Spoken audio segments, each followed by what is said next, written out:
This is the CBS Evening News with Walter Cronkite. Good evening. There are 3 million people in metropolitan Boston.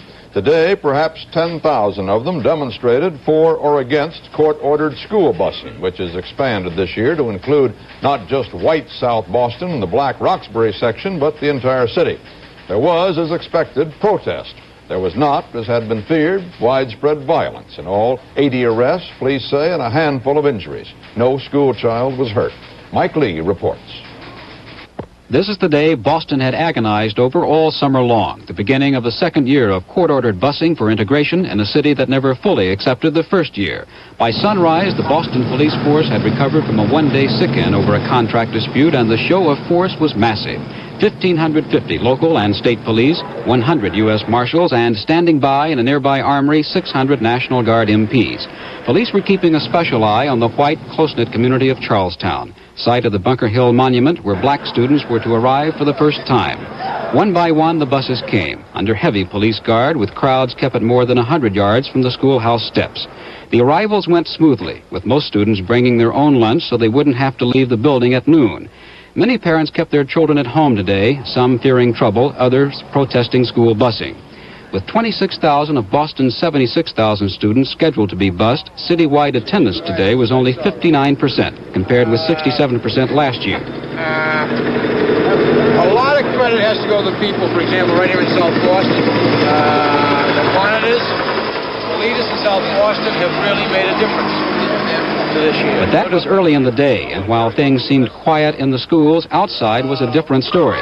In South Boston, a group of pro-busing demonstrators were rounded up by police when they defied a federal court order banning large gatherings. That court order was also enforced against anti-busing demonstrators who had congregated 2 blocks north of Charlestown High. Police moved in to break up a sit-down protest, and one man was arrested on charges of assaulting an officer. At that point, the fragile calm that had hung over Charlestown was shattered. The MDC police had that blocked off. We did not go through their police lines. Captain McDonald sent these guys after us. They pushed, they shoved, they hit, they step on toes to women and little kids, and we're not putting up with it in this town. That's it. Police and marshals moved in with motorcycles and on foot to disperse a crowd of 200. Smaller groups chanted and marched down the street, scattered in front of police lines, then regrouped. Later in the afternoon, just as schools were letting out, a car was set on fire in Charlestown and another turned over. Despite the sporadic vandalism and the noisy crowds, the school buses were never interfered with, and there were no reports of any school children being injured. But in the streets of Charlestown, tension is running high, and it is clear that resentment over forced busing is still running deep. Mike Lee, CBS News, Boston. In Louisville, Kentucky, in its largely white suburbs, there was a weekend of violent protest against forced busing with almost 200 injuries and 600 arrests. There were no serious incidents reported today, but the opposition to busing is still evident, as Chris Kelly reports. Specialist 5th Class Mike Booker of the Kentucky National Guard rode shotgun this morning as school bus 831 carried a full load of black students from the city to the suburbs. Booker wore a loaded .45 on his hip. He saw a few anti-busing signs along the way, but no trouble. It was an uneventful trip to Valley High, where the violence began over the weekend. The buses and schools came under increased security in a massive show of force designed to prevent any possible attempts of stopping enforcement of the desegregation plan. No such attempts were made. Southern High, where buses were burned and damaged, was tightly guarded by soldiers and state troopers. Some buses were escorted, but despite the heavy protection, fewer black students showed up for classes today than last Friday. And most buses heading for the city were empty, evidence of a continuing boycott by whites. A different boycott developed today.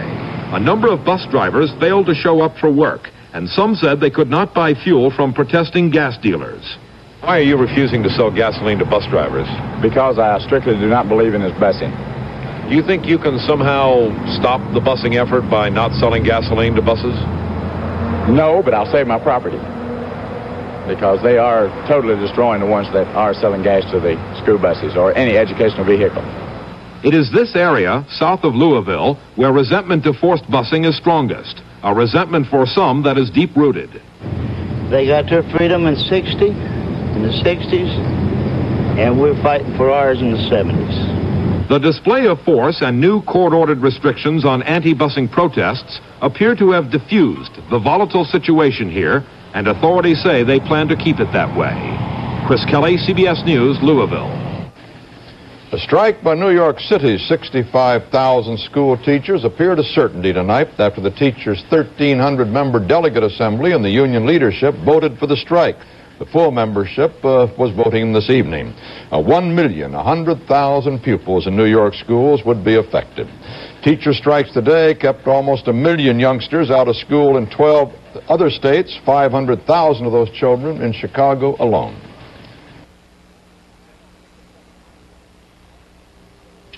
About that weaker sex nonsense, ask the big fella over here who's the better tennis player. Go on, ask him. I'll tell you, part of the reason is pure fitness. Look at him, cup of coffee. Look at me, a decent breakfast with Wheaties. I tell him you can't beat basic nutrition. And what's more basic than the wheat in Wheaties? Good, wholesome whole wheat with all of the bran. I'll always beat my darling husband as long as I keep fit. And he keeps running around his back end. Oh. There's nothing quite like Betty Crocker's snack and cake. And I'll tell you why. Each one starts with something special, like walnuts for the banana walnut. Then there's coconut pecan with real pecans, date nut, spice, and applesauce raisin. Even 3 different chocolates, like chocolate fudge with chocolate chips. Now that's something special. And you mix, bake, and serve Betty Crocker's snack and cake in the same pan. So besides being something special to eat, there's nothing much to clean up. Tomorrow's the deadline for President Ford's repeatedly promised veto of an extension of oil price controls. And as that deadline neared, there were White House moves to reach a compromise with Congress on the issue, as Phil Jones reports. The day started with a group of GOP senators telling the president that they expect to sustain his veto of the bill extending old oil price controls for 6 months. I would expect the veto to be sustained, and at that time, the Congress is going to go ahead and have to talk turkey instead of playing politics. Now, that's what's been going on. And believe me, all we've got to show for it over 2 years is higher prices and greater unemployment. And I think there are enough men on both sides of the issue, or rather both parties, that are going to say the hell with the politics and let's get on with the energy policy, that veto is going to be sustained on Wednesday. Next to see the president, the bipartisan congressional leaders. According to House Speaker Carl Albert, about the only thing they were able to do in this session was to talk about compromise. But later, Albert was pressed on why the Democratic leadership isn't leading to help get a compromise bill. The leadership can't call up a bill. Why can't it? From the floor. Why can't it doesn't have the authority. Why can't the leadership put the pressure on these committee chairmen and say, you're going to come up with something? That's what well, leaders we are have for, done that. We have done that. We've talked to them over and over again. White House officials indicated again today that if the president's veto of the bill extending price controls for 6 months is sustained, that he will probably go along with a bill reimposing price controls for 45 days, while another attempt is made to pass a program of gradual price decontrol. Phil Jones, CBS News at the White House. Thousands of coal miners went back to work in West Virginia today, some of them breaking a 50-year-old tradition when they crossed picket lines set up by holdouts in the wildcat strike that began almost a month ago. The West Virginia Coal Association said only 7,500 men are still striking. There were almost 40,000 out Friday. 2 West Virginia newspaper reporters who've been covering the wildcat strike were ordered jailed today for contempt of court. Andrew Gallagher and Rick Steelhammer of the Charleston Gazette refused to testify at a federal court hearing about what they had seen and heard at meetings of the dissident miners. They were freed on bail for a hearing next week. The Army told a House hearing today that it got into testing LSD and other drugs in the 1950s as part of a search for alternatives to nuclear war. The motivation, according to the Army's General Counsel and a Surgeon General, was to find a way to temporarily immobilize an enemy force without permanent damage. The witnesses acknowledged, though, that the early testing may have violated medical and ethical procedures. It's not just my nose. It's my sinuses. Get the fastest relief known for occasional sinus congestion. Use Dristan Vapor Spray. Its medicated vapor penetrates deeper than most nasal sprays. All nasal decongestants work where they reach, but Dristan's added medicated vapor penetrates deeper than its decongestant, further up, further back, starts helping your sinuses feel cooler in seconds. The vapor penetrates deeper than most nasal sprays. Dristan Vapor Spray. So much depends on you, so you have to be patient and understanding and firm and very loving. But to be so many things, well, you got to be good to yourself. So I get my rest and exercise, and I take a Geritol tablet every day to be sure I get the iron and vitamins I need. Geritol, more than twice the iron of any ordinary supplement, and some very important vitamins. Geritol, every day, because so much depends on you. Henry Kissinger said today that the United States did not propose American participation in monitoring the new Egyptian-Israeli Sinai line and only agreed reluctantly, as he put it, when it was clear that was the only way to get an agreement. Kissinger also told a House committee that of the 200 American civilians who will man the electronic surveillance equipment, only 75 would be in the buffer zone at any one time, the rest being quartered outside the area. Lebanon's internal religious and political battle, which has been translated into machine gun and mortar fire, rages without let-up in Tripoli, and there are reports that a private army of 3,000 leftists and Muslims is trying to encircle a Christian village outside the city. The main issue in the fighting is the country's Palestinian Lebanese Muslims support them. Lebanese Christians do not.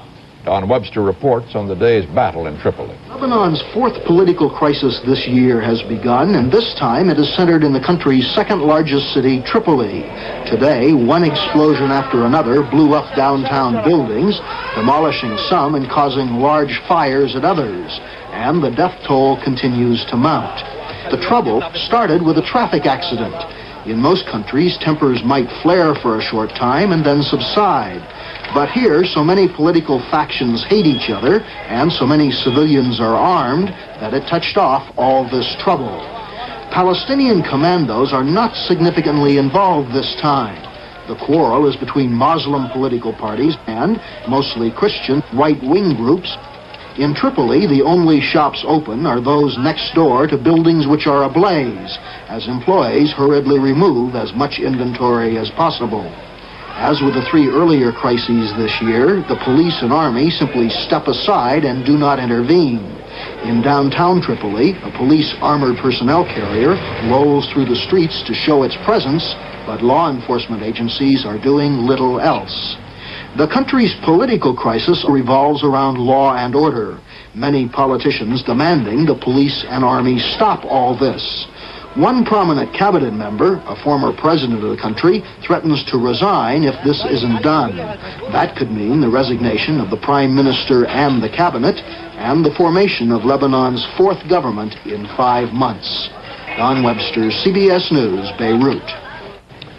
They now are estimating that the earthquake which Saturday devastated the eastern Turkish town of Lichi and surrounding villages killed 2,400 persons. In Lichi itself, more than 1,200 bodies have been recovered, and rescue workers have not even reached about 36 nearby villages. Food and other relief supplies are said to have been extremely inadequate. More supplies are being dropped on Lichi by helicopter. General Ramon Rincon, the Inspector General of the Colombian Army and the man who headed a strong campaign against leftist guerrillas, was assassinated today in Bogota. General Rincon's limousine was sprayed by machine gun fire from a passing car. 3 suspects were arrested. 2 masked armed gunmen who'd spent the day holed up in a Paris bank with 7 hostages tonight released 5 of them. They still have the other 2 hostages with them and a $500,000 ransom. They're fleeing the scene with police cars and motorcycles reportedly in hot pursuit. And in Milan, 2 masked armed gunmen seized 11 hostages in a bank there, but released them about 7 hours later. They then surrendered to police who had promised they would be charged only with attempted robbery.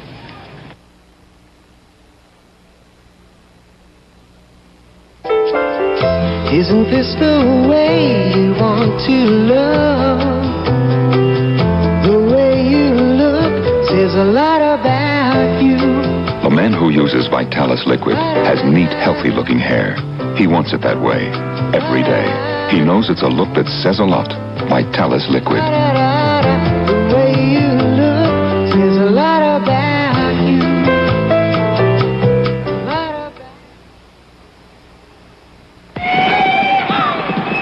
She'll go for some morning coffee. Me too. Boy, am I ready for this cup of coffee. I know. Only half a cup? You said caffeine's been bothering you. No, if they can send a guy to the moon, why can't they make a coffee the way I like it? Rich without caffeine. We did. The caffeinated brim is rich because it's richer in Colombian beans than the best-selling coffee in America. Brim really hits the spot. Another cup? You can have the whole pot. The first-class postage rate rises to 13 cents after Christmas. The Postmaster General Benjamin Baylor said today it's not going to be enough to get the Postal Service out of the red. However, Baylor also said any more rate hikes could put mail service out of the reach of many Americans. So he's proposing that Congress double the annual subsidy of $1 billion. The Postal Service says one of its problems is that not enough people use the mail to keep in touch with family and friends. And as Jackie Castleberry reports, the service is using television to try to drum up business. Can I have some milk and cookies? Sure can. But first, guess what? You got a letter today. It's from Grandma! This commercial is one of 6 in a post office campaign to get more people to write more personal letters. For almost a year, the advertisements have been appearing on radio and television in 3 test markets: Atlanta, Columbus, Ohio, and Minneapolis, St. Paul. If it works, the campaign will go nationwide. Grandma's got a surprise. Do you know what it is? Personal letters account for only 20% of the first-class mail, now being handled by the post office. Increasing the percentage would improve what one official calls a highly negative financial picture. For us rather than against us. It costs more money today than ever to make a long-distance phone call. It costs more money than ever to fly in a plane or drive your car to see somebody because of the increased energy cost. And these things combine to make postage rates more of a bargain than ever. The post office is spending more than $1 million to persuade people to write more letters, 10% more than they do now. But the actual results won't be in for several months. She says we can keep the picture if we send one back. Jackie Castleberry, CBS News, Atlanta.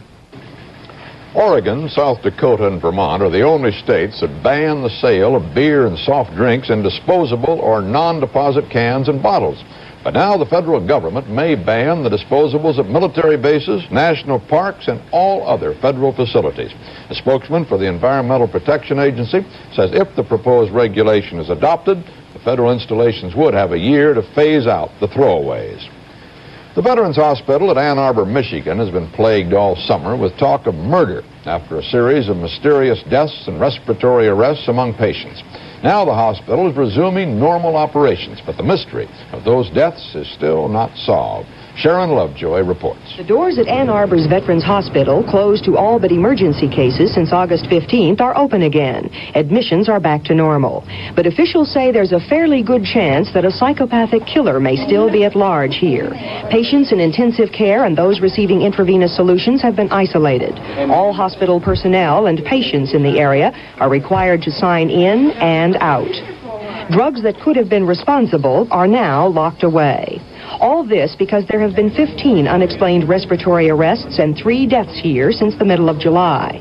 Neither hospital authorities, the Veterans Administration, nor the FBI have been able to unravel the puzzle. Some evidence points to the possibility that Pavulon, a powerful muscle relaxant used during surgery, was deliberately fed into some patients' intravenous solutions. Medical personnel who had access to the drug have been questioned, and FBI agents have tried to draw a psychological profile of the person some here call a psychopath. One can pick out a potential kind of person who might be angry at the Veterans Administration, who might be angry at medicine in general, who might be angry at physicians, and for some peculiar reason is acting out this anger. There have been no unexplained deaths in this hospital in the past 3 weeks, but tight security is still maintained round the clock. A force of 12 to 27 FBI agents continues its on-site investigation. And yet, the solution to the mystery which brought them here seems as remote today as it did the day they arrived. Sharon Lovejoy, CBS News, Ann Arbor. In Detroit, reputed gangster Anthony Giacalone refused to answer a federal grand jury's questions about the July 30th disappearance of Jimmy Hoffa. The Hoffa family has said Hoffa was waiting for Giacalone at a suburban Detroit restaurant the day he vanished. Last week, Hoffa's foster son, Charles Chucky O'Brien, also refused to answer the grand jury's questions. Yesterday, Ronald Reagan told a reception in Los Angeles that he's at least 2 months away from a decision on whether to run for the Republican presidential nomination. Well, today, a key supporter, Senator Paul Laxalt, told a Washington breakfast the question is not if the former California governor will announce candidacy, but when and where. All this just the most recent example of the curious ways of American politics, on which Eric Severide comments. Here we go, as the man said, again. A presidential election campaign starting 14 excruciating months ahead of the election, a form of social insanity exhibited by no other country on earth. A president so bound by customs that have lost all meaning that he will go right on shaking hands in the crowd, an irresponsibly dangerous habit, a disservice to the country, and one that wins so few votes proportionate to the total that it makes no sense even in selfish terms. The first of many pilgrimages to the long-suffering little state of New Hampshire, whose psychological importance to the ultimate nomination has been wildly distorted by the interaction of press and politician. A growing preoccupation with a far-off election beginning now that will soak up the energies of policymakers, will cover over the most pressing and vital issues, will drown us in public opinion poll statistics, and will saturate the press because it's easy stuff to cover and write about. Any number of policy statements by the president designed to help him win the nomination that will then make it harder for him to win the election and harder to govern if he does win it. Someone has sold Mr. Ford the notion that the gentleman from California, Mr. Reagan, is a deadly threat to the president's nomination. So the president is dashing about among Republican conservatives, and in so doing enhances Reagan's prestige a little more every day. All Mr. Ford has to do to demolish Reagan is to stay in Washington and get inflation steadily down and employment steadily up. As Harry Truman said to an anxious Democratic visitor one day in '48, any man who sits at this desk and can't get the nomination of his own party is just a damn fool. Mr. Ford is daily reciting the true catechism of the right wing, i.e., disorder is worse than injustice, waste in social programs is worse than waste in the military, government regulations that bother business are awful, government regulations that aid and abet business are all right, quick production has priority over saving the environment, inflation is worse than unemployment, street crime must be suppressed, white-collar crime will cure itself or something. The free marketplace is sacred, but so is the power of great corporations to freeze it by administered prices. There are elements of truth in various of these propositions, but as a package of patness, this catechism is, as some moderate Republican senators warned Mr. Ford the other day, painting him in a corner with the image of a man whose compassion is for those who need compassion the least. The trouble is that American elections are not won in far right field, as Goldwater discovered, or in far left field, as McGovern discovered. It will be instructive to see with what acrobatics Mr. Ford gets over to center. The U.S. Conference of Mayors today canceled an upcoming visit to Peking by 14 mayors because China turned down one of them. Carlos Romero Barceló, the mayor of San Juan, Puerto Rico. China, which supports Puerto Rican independence, said his visit would be, quote, inconvenient. Averages edged up on the New York Stock Exchange. Volume was 11.5 million shares. The average price per share gained 5 cents on the New York Exchange.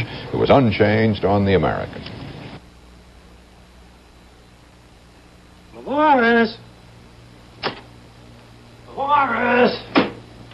Lavores? I know you're there. I had some yesterday and my mouth felt clean and fresh and my breath great. Honey, where's the Lavores? We don't have any. I had some yesterday. You were at the dentist yesterday. You know, you're right. And my breath smelled terrific. More dentists use Lavores than any other mouthwash. Which is good enough for me. You can tell I'm a nature lover. But can you also tell I wear dentures? I do. And because I prefer things that are natural, I use Fast Teeth Denture Adhesive Powder. There's nothing synthetic about it. It's 100% natural. What's more, it gives my dentures a natural feeling, so comfortable, they almost seem like my own teeth. And Fast Teeth holds firm, so I can enjoy hard-to-eat foods with less worry. Fast teeth. Firm hold with that natural feeling. The Republican National Committee today ratified Kansas City, and August 16th is the place and date for next year's convention. Randy Daniels reports from Kansas City. The last Republican National Convention in Kansas City saw farmers protesting the alleged anti-farmer attitude of Herbert Hoover. The year was 1928, and the GOP chose Hoover to succeed Calvin Coolidge as the Republican presidential nominee. Kansas City has changed a great deal since then, so have conventions. The city's massive $23 million arena will house Republican delegates in air-conditioned comfort. Dignitaries will have the advantage of glass-enclosed, well-appointed suites high above the convention floor. Greater Kansas City has a string of impressive hotels, but some 16,000 rooms are required, and many delegates will be forced to go into outlying areas to find accommodations. The big concern here now is security. Protesters, even potential assassins, worry city officials. One has to take the attitude that national political conventions bring out kooks, and that being the case, one has to take all the precautions possible, utilizing all the sources of funding possible. City officials, according to the mayor, informed the GOP site selection committee that its 1,300 police officers will be placed on a 12-hour shift during the convention, and 200 state troopers will assist. The city wants the federal government to bear the cost of these security measures, but the GOP decision is not contingent on federal help. Frankly, it's unfair to expect any local community to totally take on the burden of protecting a convention which is so much a part of the national political process. The federal government has a responsibility because these conventions are essential to the American system of government. City officials sense a decline in the tide of public protests that necessitated massive security precautions at previous conventions. There is optimism that the GOP can meet here in peace, but preparations are being made to control all forms of demonstrations. Randy Daniels, CBS News, Kansas City, Missouri. And now comes a public official with a new way to attack pornography and perhaps balance his nation's budget. The French finance minister says he's studying a plan to tax, heavily presumably, pornographic movies, books, and magazines. And that's the way it is. Monday, September 8th, 1975. This is Walter Cronkite, CBS News. Good night. If you suffer from occasional attacks of bronchial asthma, you know tablets, capsules, or liquids can take 15 minutes to work. You want relief that starts in seconds. You want Broncaid Mist. Broncaid Mist speeds directly to your lungs, opens clogged air passages in seconds, helps release trapped air so you breathe freely, in and out. So the next time bronchial asthma attacks, fight back. Reach for Broncaid Mist, the fastest relief possible. For 25 years, I've been coming to my high school reunion, and for 25 years, I've been trying to figure out what gives me this terrible heartburn. Is it Rumble Seed Roberta's fish cakes? Or Angora Angela's macaroni and cheese? Or I lost my homework Harriet's strawberry rhubarb pie? Whatever it is, thank goodness for Alka-Seltzer Gold. It works fast to wash my heartburn away. The best reunion of all is the one between Alka-Seltzer Gold and my stomach.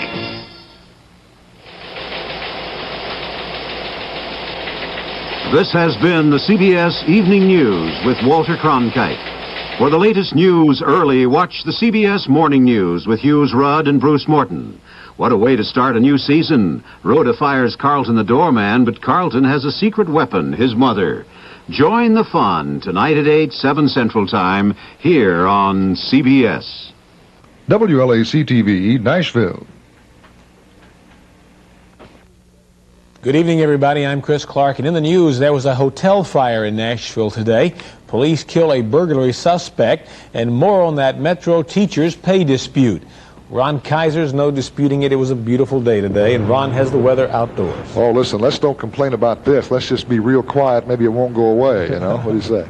I am with you. Hope Hines has all the sports news. Well, I wonder if I should say any more than Alabama and Missouri, and to tell you that we'll have a complete film preview of both teams coming up in about 20 minutes. Okay, super. Detail of these and other stories coming